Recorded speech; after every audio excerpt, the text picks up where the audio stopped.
I'm your host, Marsha Florence, for Just Ask Podcast Live. Thank you, ladies and gentlemen, for tuning in. And you know, I always tell you, whenever you see me, is to give you some resources. So today we have a returning guest that always comes to see us quarterly.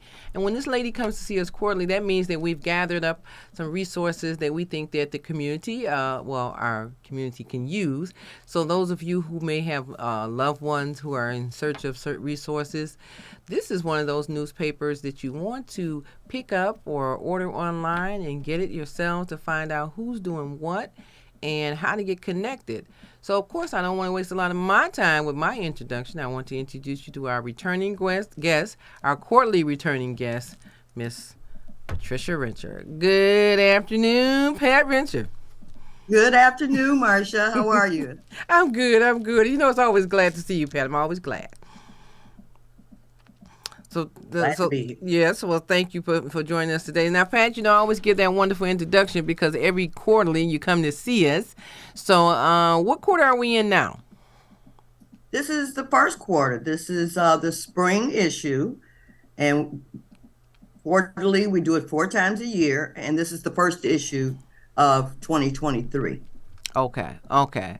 Well, you know, I'm excited about the first quarter because, you know, people always find out what things are going on in their community. But let me ask you this, Pastor. You guys go around not just the city of Detroit, but throughout the state to gather resources so people can, you know, utilize it from anywhere they're located? Yeah, generally, our target base is the Region 1A area Agency on Aging, Region 1A area, which is Detroit, Hamtramck, Highland Park, Harper Woods, and the Five Grosse Points. But we also do the inner suburban rings of Oakland County and Macomb County. Okay, so the resources can come from any place around the That's state. what I'm about to say. When I'm looking at this paper, you know, this paper is from all over. And one thing I want to stress to our viewers too is that, you know, when you're in need of services, you're not limited to where you go. You go wherever it is that fits your criteria. Whatever it is that you need, you go there. So I even say that too when we have events that I heard a lady say one day that, oh, this is only for Detroit. No, if I'm looking for resources or services, I may come to Macomb County, or I may go to Washington, I may go to Oakland. If my services is where they are, that's where I'm going. So when we actually have healthcare events and services, you know, programs like yours and mine, we don't want to be limited and restricted that, you know, the other agencies don't come and visit us to participate in our event. So I'm hoping that we can clear that up with the viewers, that we know that you, the consumer, will go wherever it takes to get the services you need, but you, the service provider, should come and see us sometime too, because we have people who are looking for your services. Absolutely. Okay. I want to make sure you agree with me on that, Pat.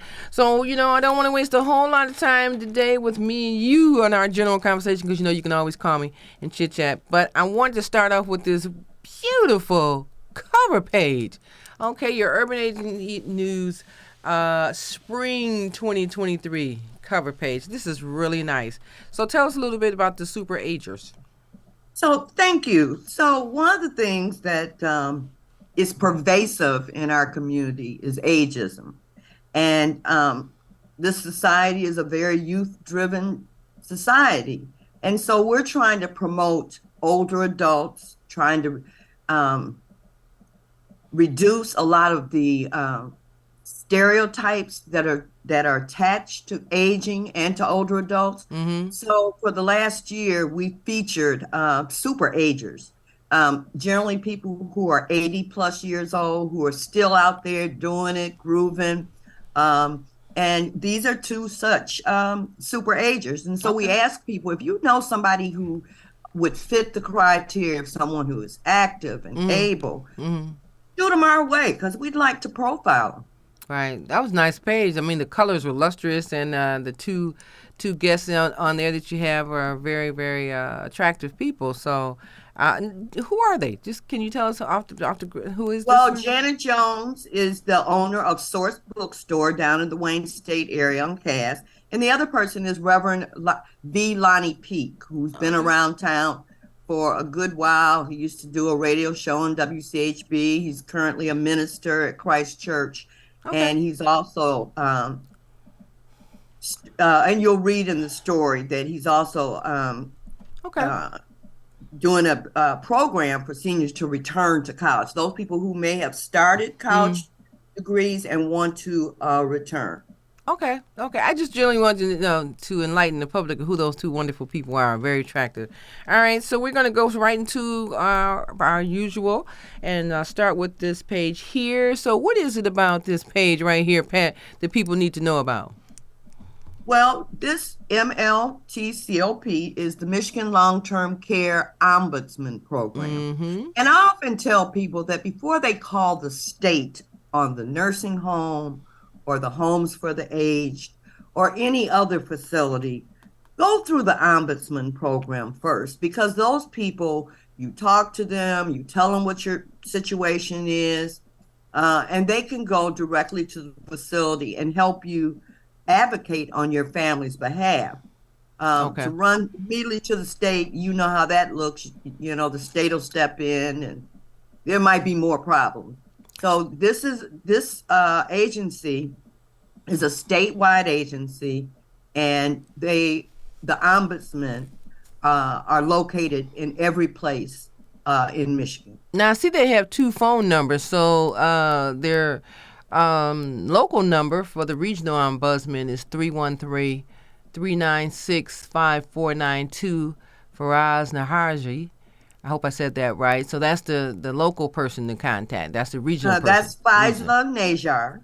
Faizar, thank you. Nazar, thank Faisal you. Najar, yes, I'm trying to do your job. I'm sorry. That's okay.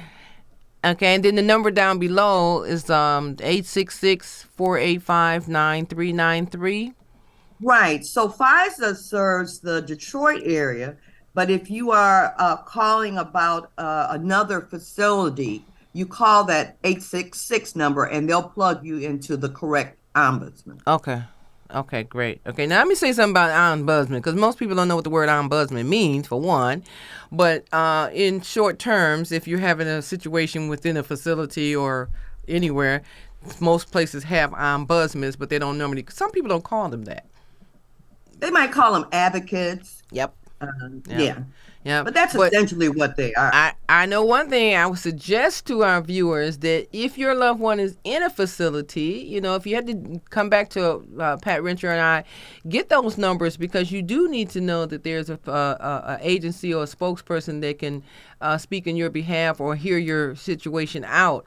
So a lot of times our elderly individuals are in placement somewhere and they're afraid. They're afraid to speak up. Family members like, well, I can't bring them back home, so they got to work it out. Stuff like that. But it's good to know that there is a ombudsman or advocate person or persons that can represent someone being placed in a facility. So that's great. So we're going to bring that number back around too.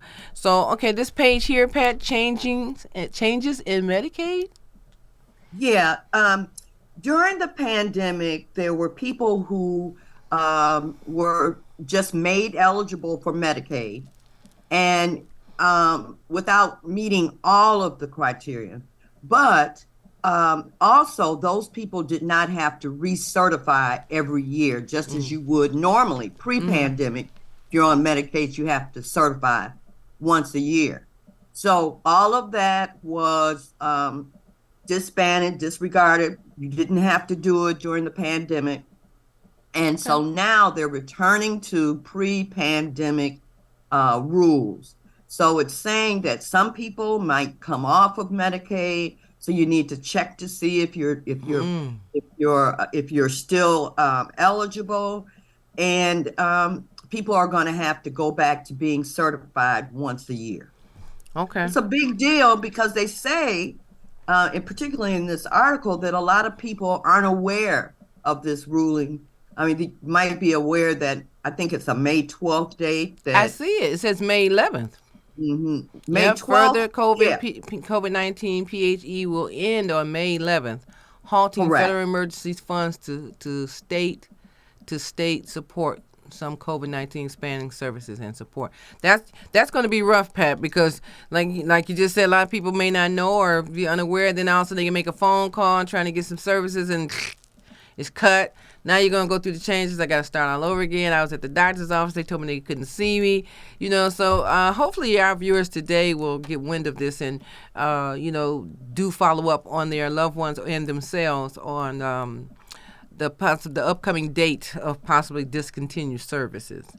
All right. So what do we have? Oh, I see what we have here. Tell us about this. Save the date. So this is the 8th annual Aging Matters Education and Expo that several organizations who serve older adults in the community put on every year. And we provide you with a one-stop shop to learn about programs, services, resources, just anything that you might need to know for your loved one, if you're a caregiver. And then also we get a lot of people who come because they've been caregivers in the past and they know the kind of services that one might need. So they come to see what's up, what's available, what's new, and so forth. So that's August 8th. Yep, we want to encourage the viewers. August 8th. It should be back again, okay? But we'll make sure. August 8th, okay? So let me... August 10th. Oh, did we say 8th? I'm sorry. Sorry, ladies and gentlemen. We correct ourselves. It's the 8th annual expo, but it's on August 10th, okay? August 10th of 2023.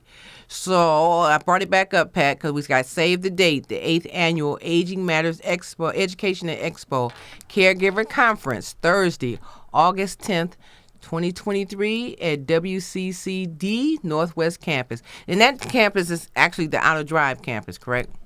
That's correct. Okay, Outer Drive and Southfield Road. Okay. So we'll bring it back up, but we'll post it for you. So sorry, ladies and gentlemen, we were just moving along a little fast there, and I was looking at it. But Pat, I've often attended your event, and it's very nice, very, very nice, well put together, very resourceful. So I know if you're on number 8, you're doing it. You're doing it if you're on number 8. Okay. So let's on to this page here. Now, it's 2 things on this page. I recognize that person down below. Besides myself, Pat, on Wednesdays on PBS Channel 56 at 5:30 a.m. Anything else on this page we need to talk about? Well, just a little bit about what your event is great as well. You do your event in October?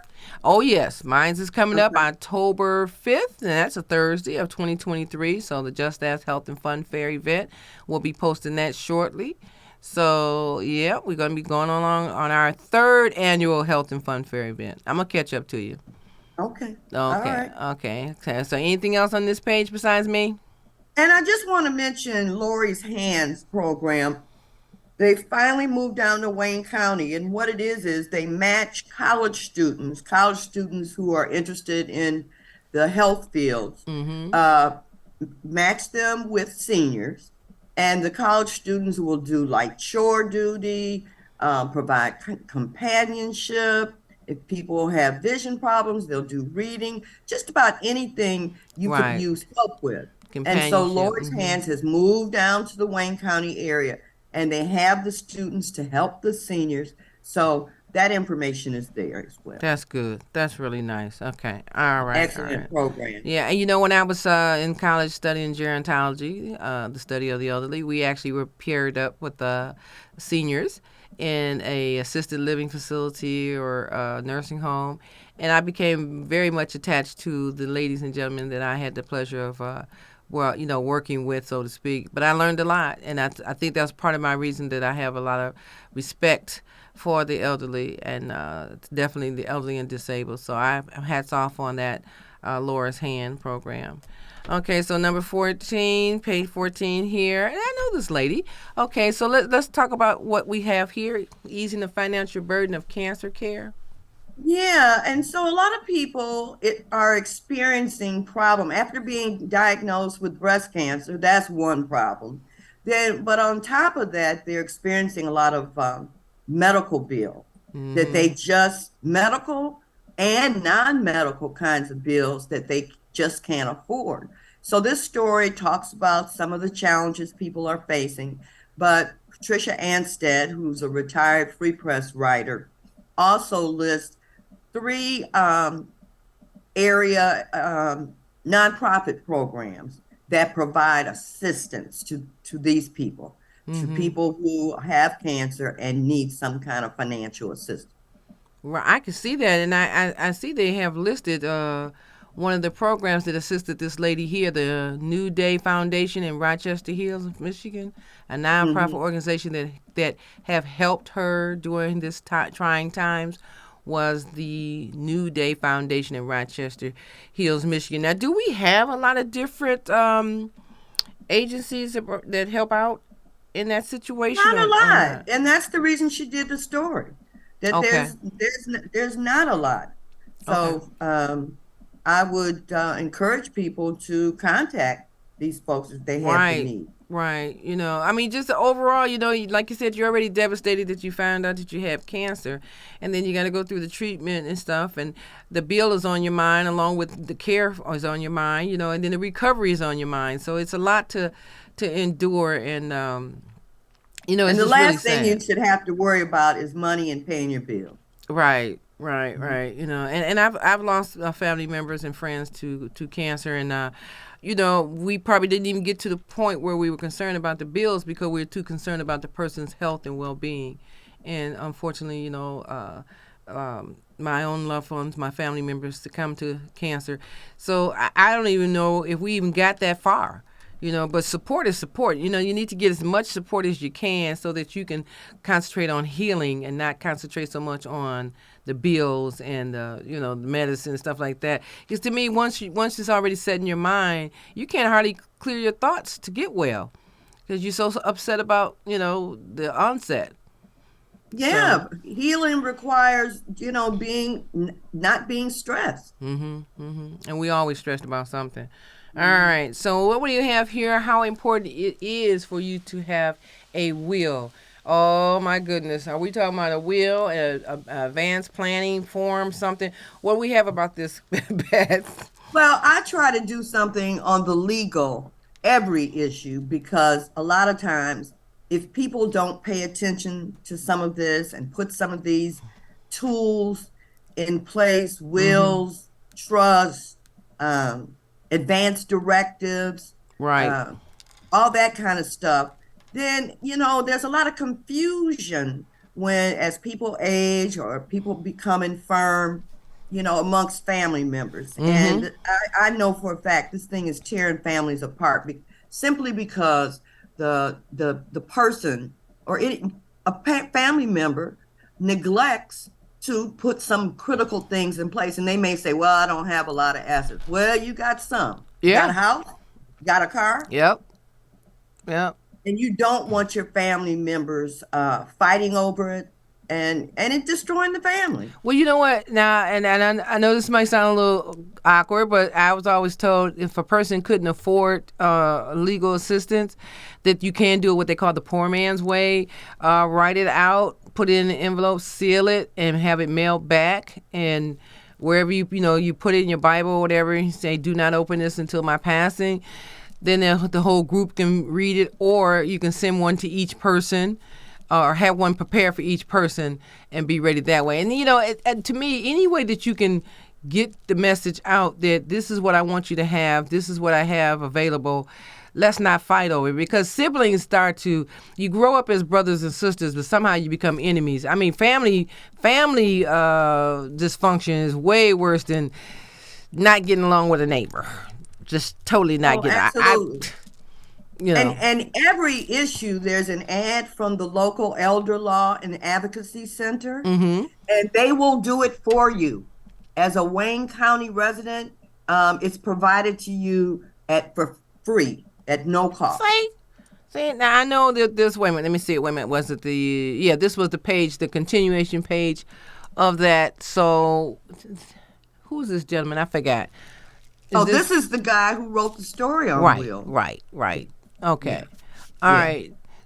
But I'm just drawing people's attention to the fact that there's an agency in town who provides they can put those documents together for you at no cost. Yes. Yeah. With that in mind, okay, what happens when there is not a will? Yeah, a lot of people want to know that. Okay, with that in mind, do you need a will? I mean, to tell you the truth, anything that you own and you can't take it with you, you want somebody to have it, so you want it to fall into the right hands. Correct. Yep. So you really wanted to fall into the right hand. So thank Mr. Norman E. Jean, Mr. Gene Richards, for this wonderful article, because I can understand how when you don't have a will, the fight begins amongst the siblings for no apparent reason to something wasn't belonging to them in the first place. Now it's like, my daddy left me this. Did he really? Did he tell you that? Okay, okay. Anything else on this page, Pat? Aging Just employees? that another regular contributor to the paper is Joel Ambrose, and and his agency actually have an aging in place specialist department, and so he writes a piece on, because so many people are, determined to age in place, age in their home. Well, there's some things, some actions you should take so that you can do so safely and accessibly. So Yeah. he's writing about, some things, some home modifications you could consider. And people don't realize that two things happen. A person with a disability lives in this home, or an aging person lives in this home, and they have a ramp added on or something, or some braille on the home. Then also, when that person passes away, the family members say, well, we're going to take that ramp down. Why are you taking the ramp down? If you're going to sell the house, you can sell the house at the value of the ramp, with the ramp, because there's other people out here who are seeking housing and could use the ramp. There's another person with a disability somewhere saying, I wish I could find a house that had a ramp on it. Well, if you get ready to sell the house, market the house with the ramp on it. Don't take the ramp down. That $3,000 ramp, 3,000 plus whatever ramp you put on there. Now you want to dismantle it and say, well, we're going to sell the house. You could have sold the house with the ramp on it. I'm sure that there's a person that's a wheelchair user or have some ambulatory issues that can use that extra device onto that home. Mm-hmm. I really want people to think about that. Don't take it off the home. Find out, how you can increase your value and the awareness of that home, so that people with disabilities can consider purchasing that home if you're going to sell it. Good point. And another option is to, if when you need a ramp, to install what's called a temporary portable ramp. Mm-hmm. Mm-hmm. Yeah, well, it depends on depends on it, because a ramp is not easy to install unless you got to get the measurements and this and that. It's got to be ADA approved. It's a whole lot of stuff that goes on with a ramp. So that's why you see some of them straight, some of them in an angle, some in the back of the house, some on the side of the house.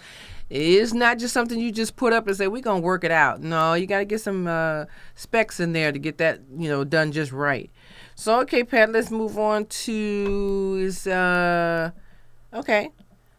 What is I just wanted to make mention, and that if anybody knows any LGBTQ plus elder, we're looking for models, people who could represent that segment of our society, who I should mention often have to recloset once they age, because they're direct care workers.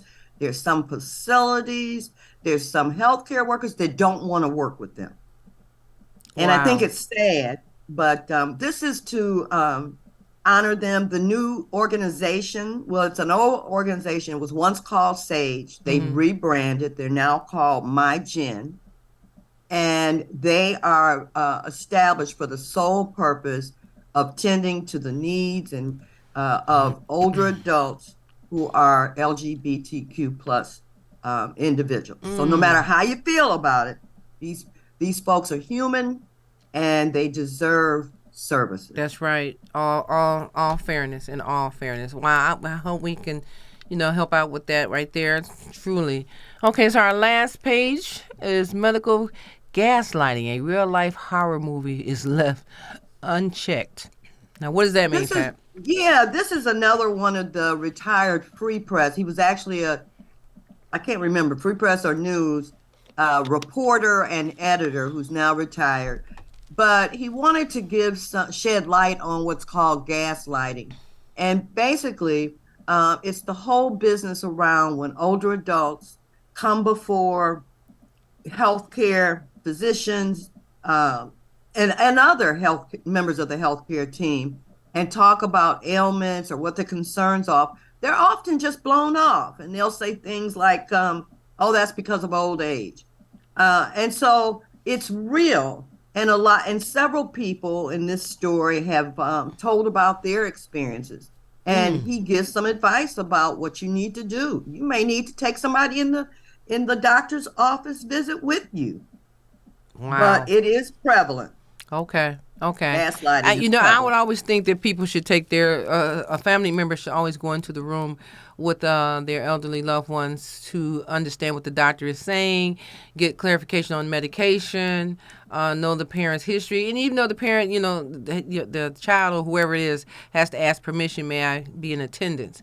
And once that person says yes, because me myself had to experience that with my dad. I'm thinking it's personal, it's my dad, but no, it doesn't matter if it's your father, your mother, your aunt, your uncle. Go in the room with them and ask them prior to you going there, do you mind if I go into the room with you so I can get an understanding of what your medication and your doctor, is recommended that you do. And hopefully they'll say yes. And when you get there, everything will be taken care of. Because if you let that elderly person go in the room by themselves, they say yes to the doctor, no to the doctor, okay to the doctor, and then they come out and they don't remember. Okay, so you start all over. I went to the doctor with my sister the other day just because, and she's not, she's a senior, but she's on her own. But I just wanted to make sure that she went and that we both agreed to what her medication and things was. And she was fine with it. When we came out, she said, thank you. Okay, so I was glad. So thank you, Karen, for letting me go with you. All right. So I had to say that because, most people don't even think about it, but I will go to the dentist, the doctor, whatever you say, dermatologist, we going together. Let's get this understood so you can be okay and feel good about that visit with the doctor. And I would, take somebody with me. It's not a problem. I mean, how many secrets do you have to have before you realize it's not a secret? All right, ladies and gentlemen, you know who I am. I'm your host, Marsha Florence for Just Ask, and we will see you again with Pat Rencher in our next quarter with her, as well as we will be here next time. So I'm your host, Marsha Florence, Just Ask, and what do I always say? If you have a question about a person with a disability or just a general question, don't be afraid to ask, just ask. I'm your host. See you next time.